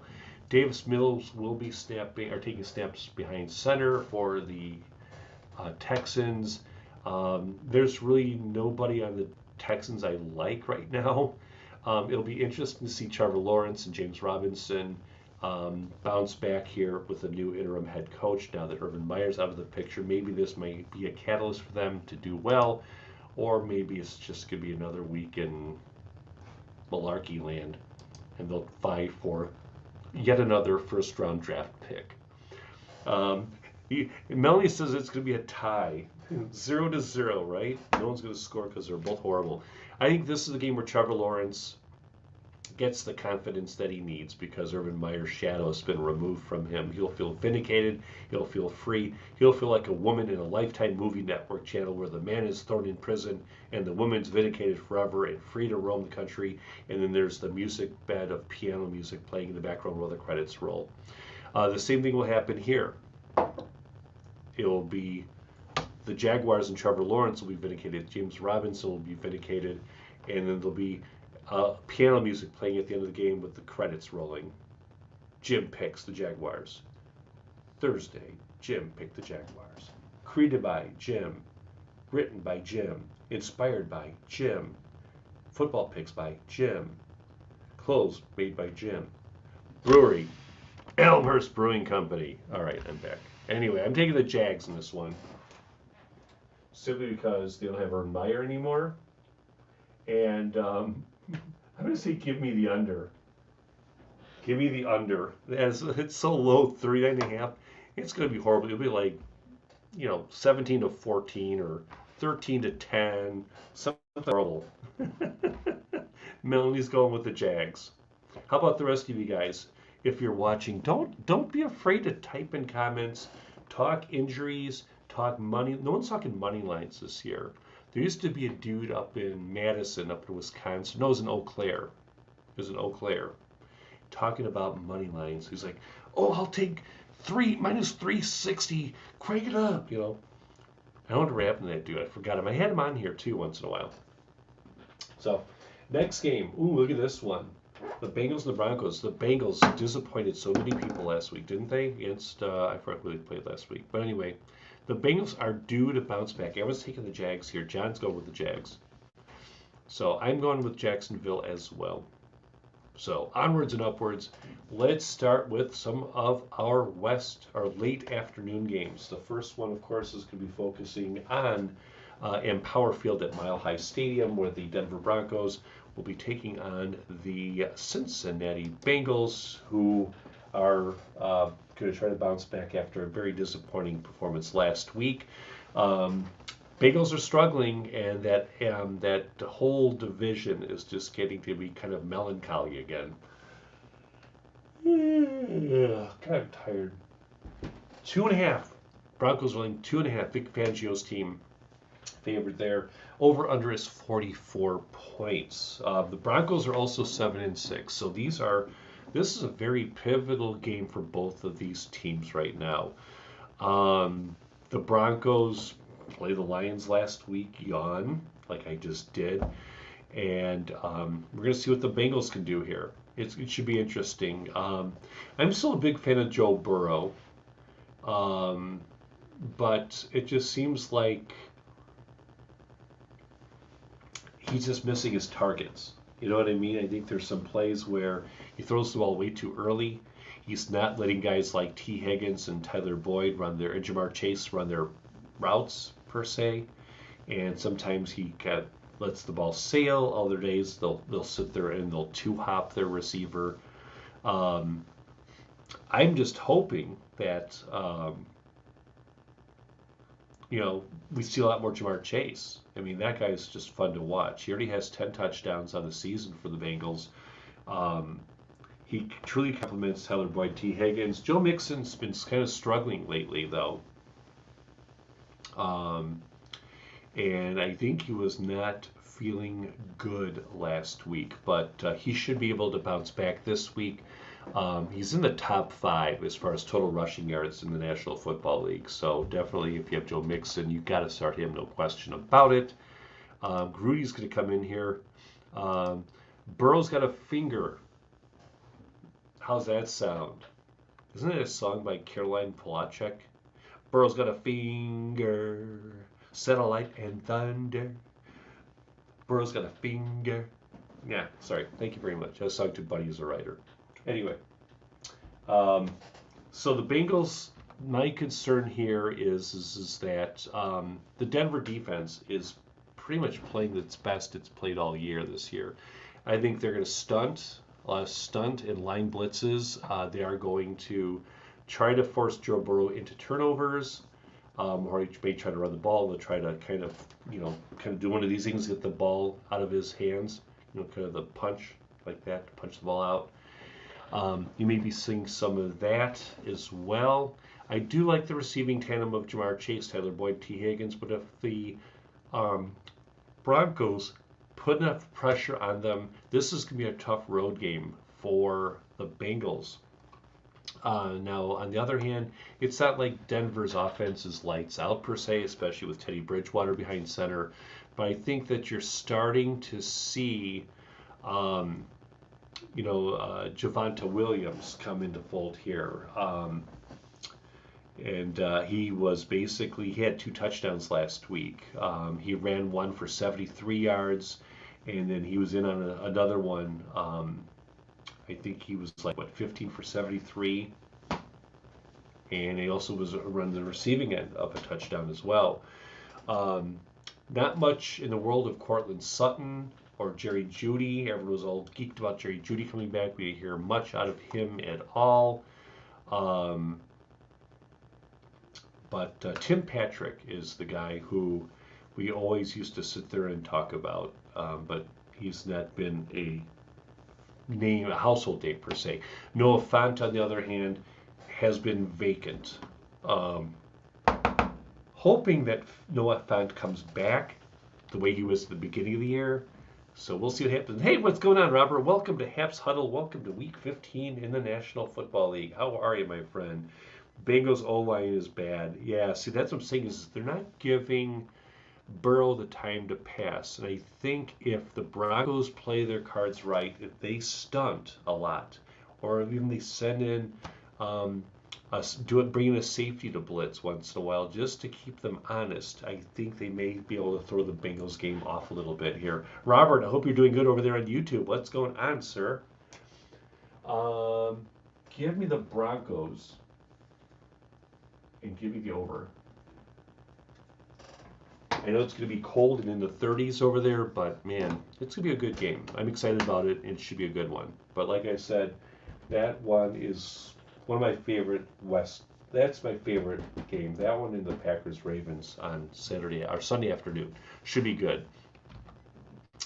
Alrighty, so that is the game with the Broncos and the Bengals. Next game, we go over to Santa Clara, California, where your San Francisco 49ers will be hosting the Atlanta Falcons at Levi's Stadium for a 3:05 kickoff over there on the West Coast. The Falcons are making a little move here because of Cordell Patterson.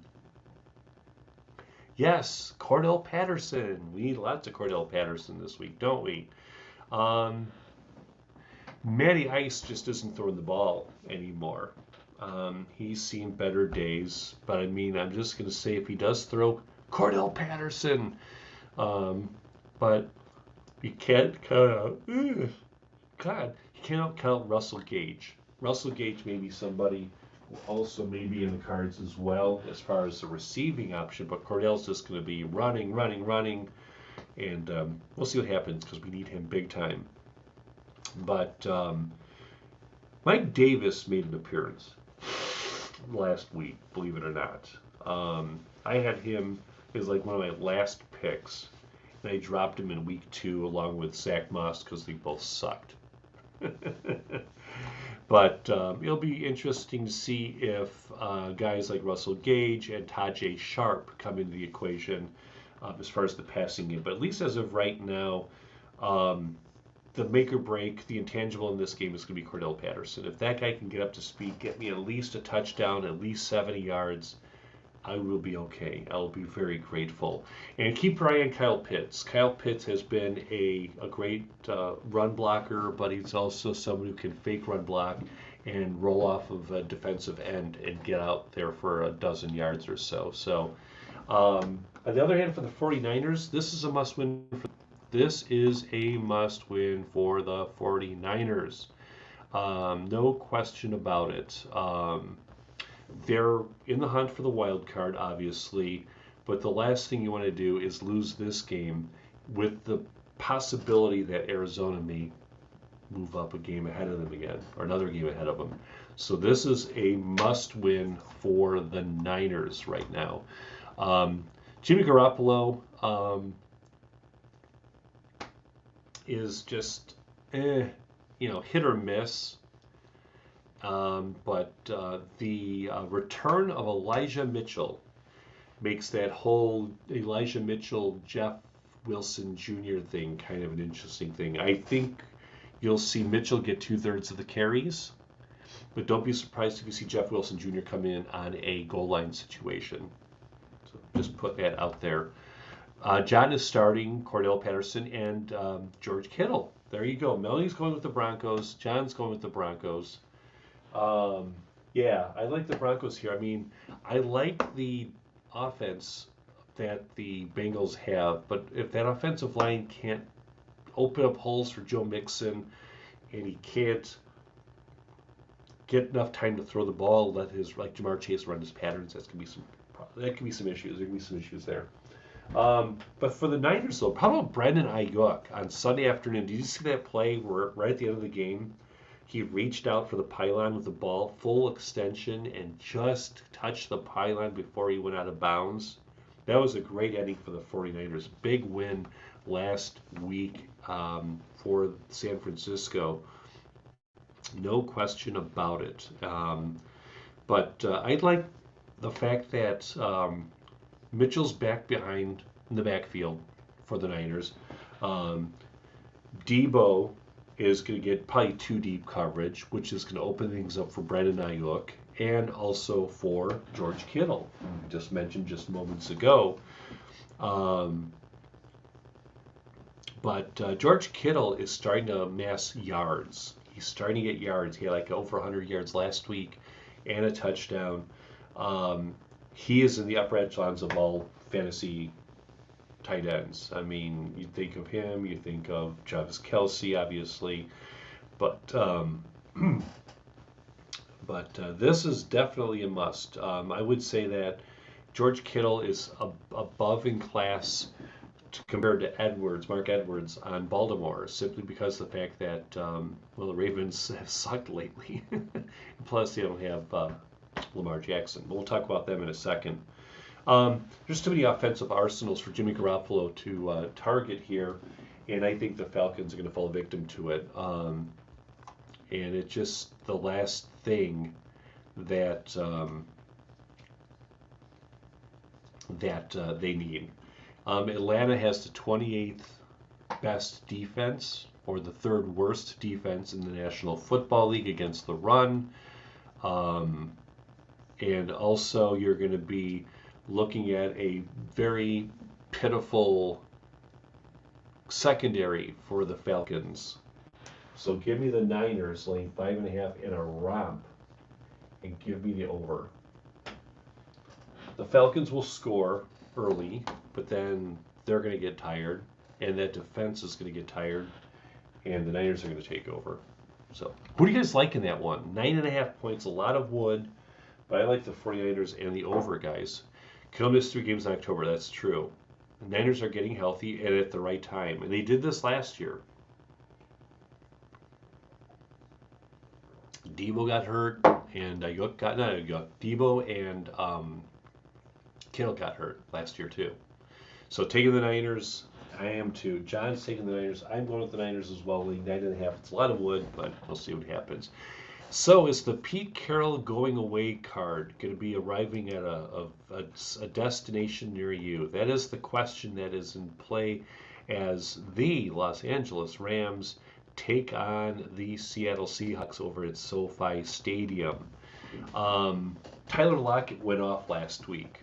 He went off so much he is now off the team and on the COVID protocol list. And so is Alex Collins. So keep your eyes on them. I went against Tyler Lockett last week and he got like 24 points. Killed me. I mean, I got destroyed. I went up against a team last week that I am not making this up. Let's see here. I lost 140-75. He had Josh Allen.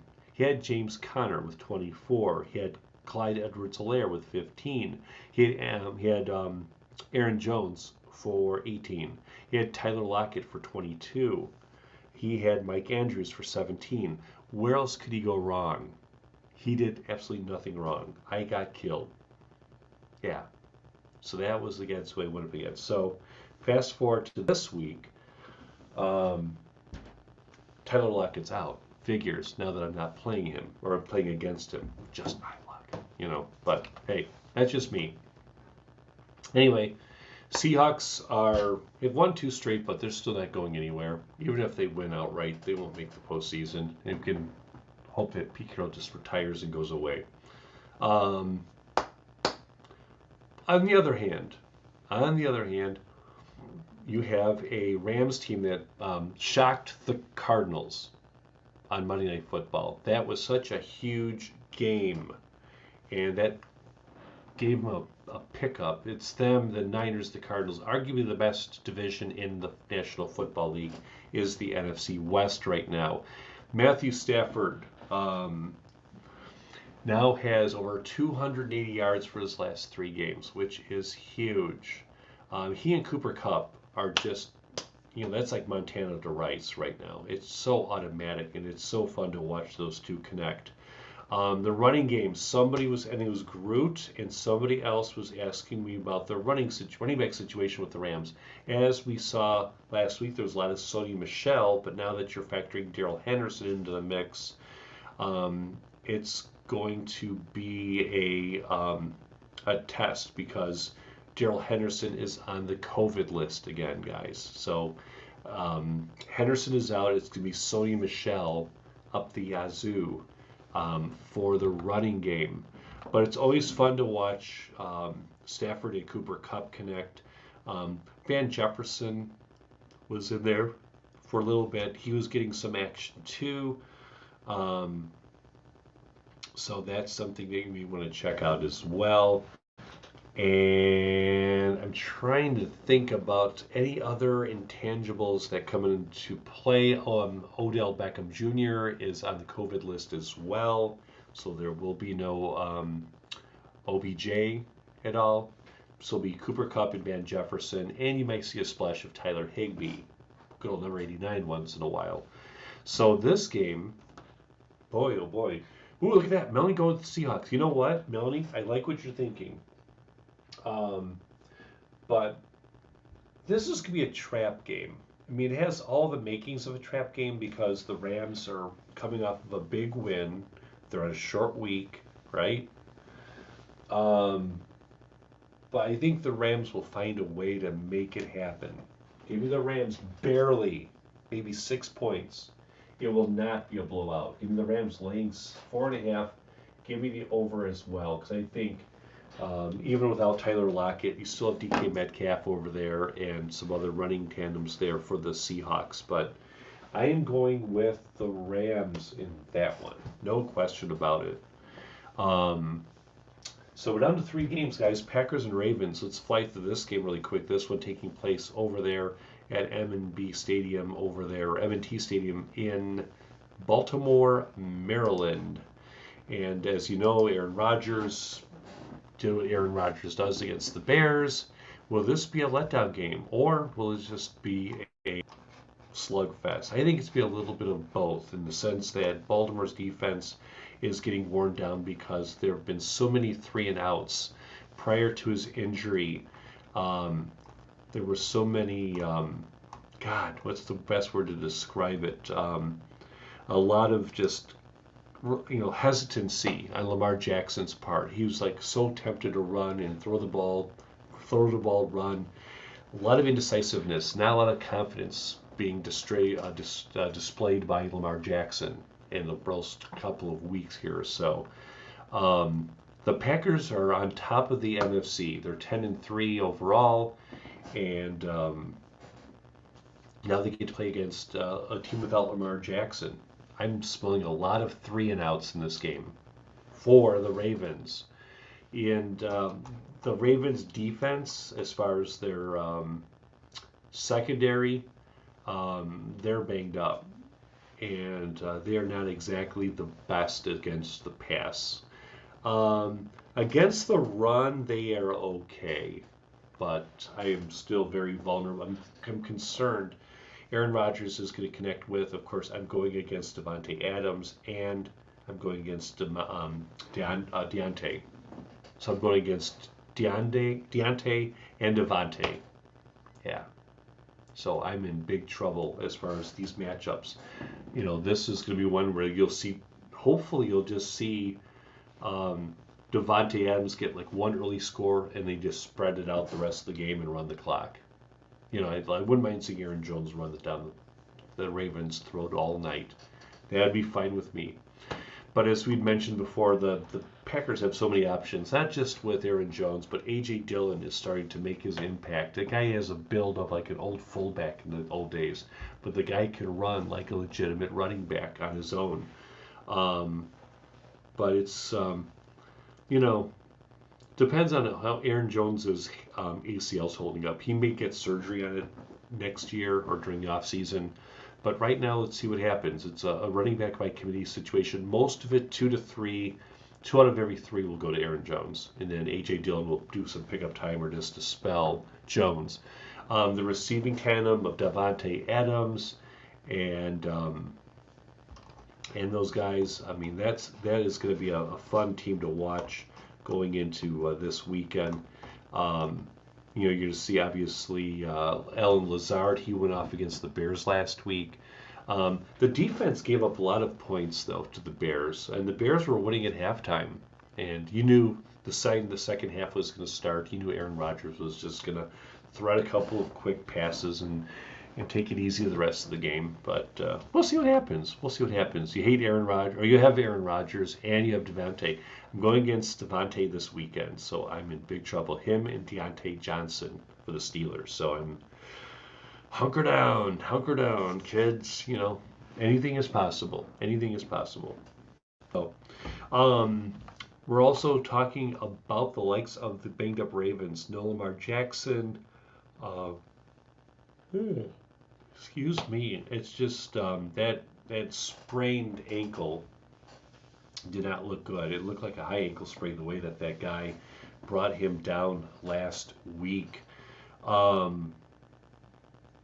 far as the running back situation, Devonta Freeman continues to do the honors. The former Falcon is holding his own, but Latavius Murray may show up here and there just to do some little screen plays or play actions or whatnot.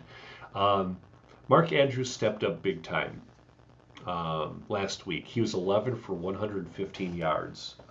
Huge. And I believe he and Travis Kelce, Travis Kelce's now the number 1 ranked tight end after tonight because he went off.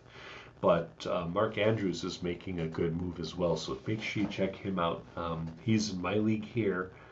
God, it's my 3rd yawn. But this one here, it's going to be,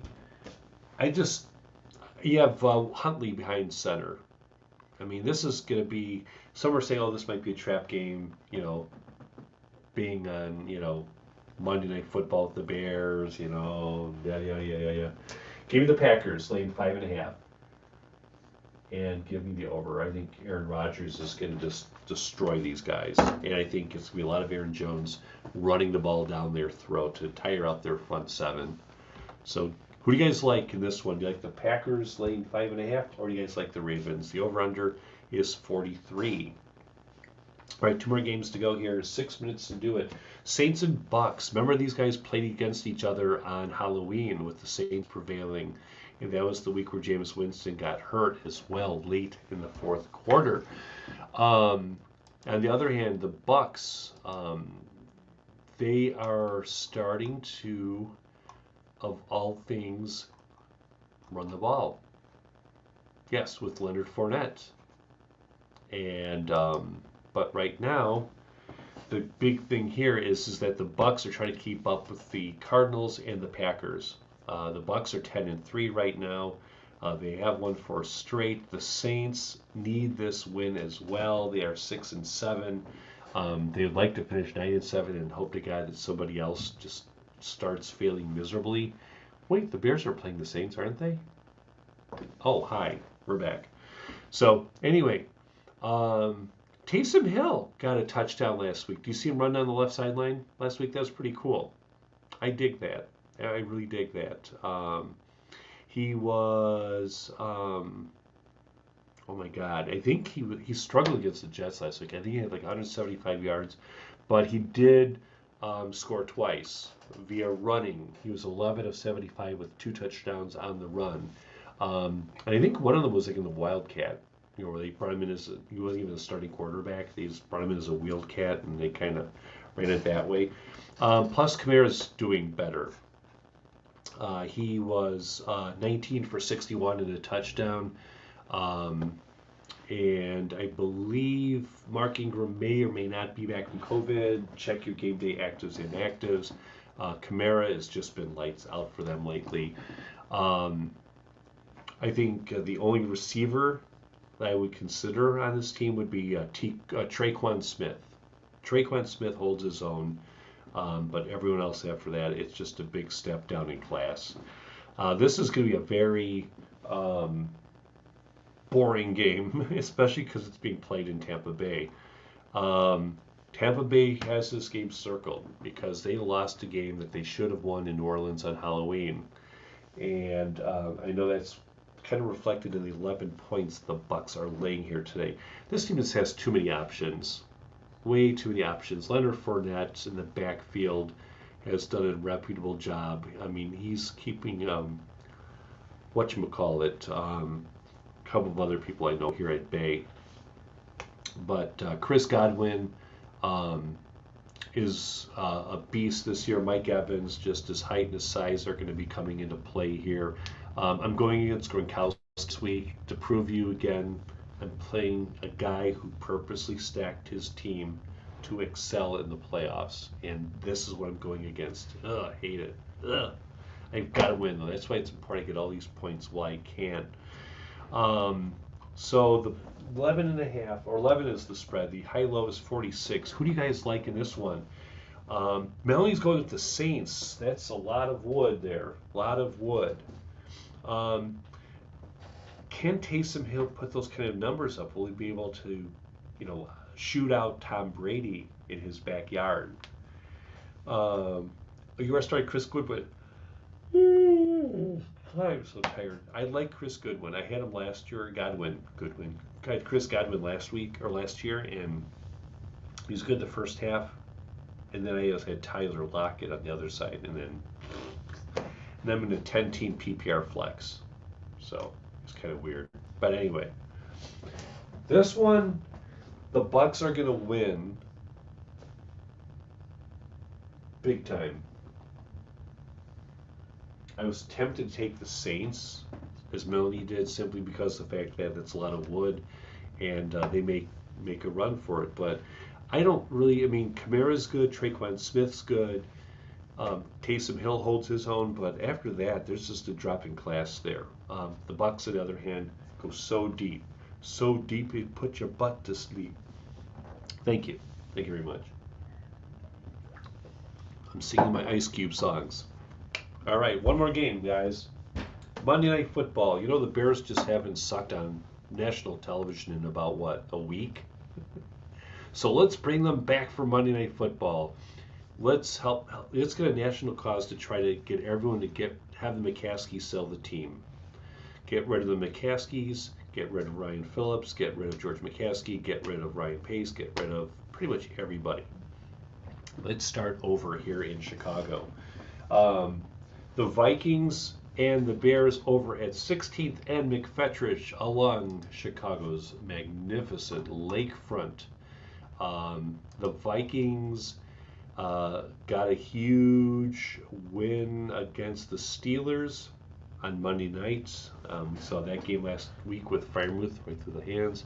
But the Steelers secondary did a really admirable job keeping them in check. But hang in there, guys, because the Vikings are coming here to Chicago to take on the Bears. Kirk Cousins he has struggled against the Bears. He won his first game against the Bears last fall, like in November or December. But it's his first win against the Bears ever. So that's something that you may want to take into consideration. Dalvin Cook has a shoulder, but he did have limited practice today. He is scheduled to start, but again, check your game day actives, inactives, just to play it safe. But Dalvin Cook should be okay with that shoulder, and he landed on that same shoulder going into the end zone last week too. Just saying, it's kind of dangerous there. And remember, Alexander Madison is on COVID protocol. As I showed you my injury list, I have 7 people out with either COVID or injuries, so it's downright frightening. Dalvin Cook was a beast against the Steelers, wasn't he? Did you see that game last week? That dude was literally just in fuego. He had, I swear to God, like 20 for 205 yards. He also scored a couple of times in the process. So he was like 27 for 205 and 2 touchdowns. Lights out, amazing. Justin Jefferson has not been himself lately. I think it's because There's no Adam Thielen. So a lot of teams are just simply sticking two deeps on Justin. So this is when I come in. I picked up KJ Osborne. People are like, take Ricky Seals Jones. I'm like, they have nothing to play for.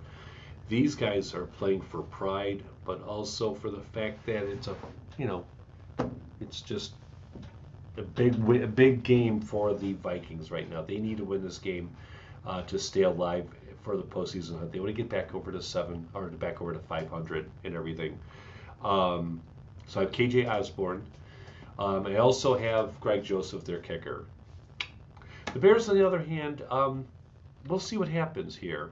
We'll see what happens with the Bears this week. I'm encouraged by the fact that Justin Fields is getting the start again. I am not encouraged by the fact that the 3 of the Bears coordinators, I think their defensive coordinator, special teams, and somebody else is out due to COVID protocols. So Matt Nagy is going to run the show by himself. Imagine that. He'd be a deer in headlights. It is downright frightening, man. But you're going to see some Justin Fields, a lot of, and one of my favorite running backs this year, I wish I could have had him on my team. Of course, we're referring to none other than David Montgomery. That dude has just been amazing because he'll take the little screen passes, he'll go into play action, he'll run the ball down the throat. Very versatile, great running back. Only receiving tandem I would consider. I mean, everyone keeps talking about Jakeem Grant and how he ran the ball. You know, he did some special teams work for the Steelers and all that, but Jakeem Hunt is being more of a special teams dude. The Bears need Daryl Mooney to bring that rock in. I think he has had a procedure done on his hand as far as, you know, catching and receiving and all of that. Not sure though. I was kind of snooping around. I'll share the video for you guys tomorrow. So, but outside of Daryl Mooney and obviously Montgomery and those guys, I don't see any other real threats for the Bears here. 5.5 is not much wood, but it's enough. If they have a healthy Dalvin Cook, that's a no-brainer. And I want KJ Osborne to get the ball too. Give me the Vikings. And give me the under. So there you guys. There you go. There it is. Our picks in full glory. That's what happens when you don't have a bye week. Here we go. John's going with the Bears. All right. I'm going with the Vikings just because I think, and this might be a trap game too, but I just think that for some reason the Bears just don't do good against the Vikings. But we'll see what happens. It's a good NFC North rivalry that I always love watching. So do me a favor, download the Newly app for your iPhone. It's a new app that Steve Christensen, the co-founder of Newly, introduced to me about 2 weeks ago. And I've gone on there a couple of times, and I think I had more people on my Newly cast in 2 weeks than I did on HAPPS last night for Catalyst. Just saying. So, just put that out there. So check it out. It's NEUWLY. I'll type it into the comments field here for you guys so you can follow me there. And speaking of, there's the Newly handle right there. And speaking of old school things, I want to share with you my, let's see here. Let's go over the link tree here. I am going to show you my BioLink page. And I added HAPPS and HUDDLE to my accounts, guys. So definitely worth checking out. Oops, I'm kicking myself out all over the place here, aren't I? Hold on, please. Stand by. Here we go. I'm trying to pull this up and it won't let me. Dadgummit. My goodness, hold on, please. Hold, please. My computer is freaking. Yeah, it's Newly. It's really good.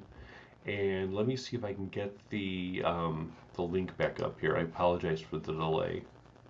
Someone just DM'd me a picture. One of my best friend's ex, who he passed away, so she's widowed and everything, and she sent me a picture of her.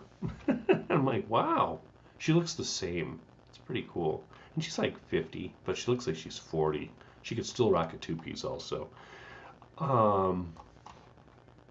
Let's try typing in BioLink. Here we go. I added on my HUDDLE and my Newly accounts. So let me see if I can open this up. Here we go. I'm going to just copy and paste the link here really quick. So there you go. Control-C. Get out of there. All right, let's go back in here. Here we go. And I know it's super late. I'm so sorry I'm staying up late for you guys. The game went into overtime tonight. That's why it was kind of late. There's my link, my bio link. So basically, YouTube, Instagram, Twitch, Twitter Live, HAPPS, Newly, and HUDDLE. I'm represented on all of those through the BioLink Jim in Chicagoland. Saturday Night Trivia, our last Saturday night trivia broadcast of 2021. There will be no trivia on Christmas or New Year's, so if you need your trivia fix, even if you suck at trivia, Saturday night's your night to shine. All new categories, all are welcome. We'll be focusing on some of the news, sports, weather, pop trends, culture, events, news, weather, sports. You get the idea. 10 Eastern, 7 Pacific here in HAPPS, so please join us here. I'm trying to save up for a guitar because it'd be funny just to watch everyone doing this. They could be in there playing your guitar sometime. All right, guys, I'm out of here. I'm going to bed. Thank you to John. Thank you to Grudy. Thank you to Melanie. Thank you to Dan. And big ups to, who else was in here earlier? My good friend Diane was in here earlier. Also, a big hello to Kim the Fun One over there in Boston, Massachusetts. Thank you to Glenn. Thank you to all of you guys, all you replay viewers, Mike and Baba, and all you people gave me awards, William and the Shills, and all of you guys. Thanks for spending your Thursday night with me. I'll see you Saturday night for trivia. Till next time, this is Jim from the northwest suburbs of Chicago, bidding you, and especially you, a very pleasant good evening. Actually, I'll do a screenshot with this. There's the board. There you go. Yeah. Joking. See you guys.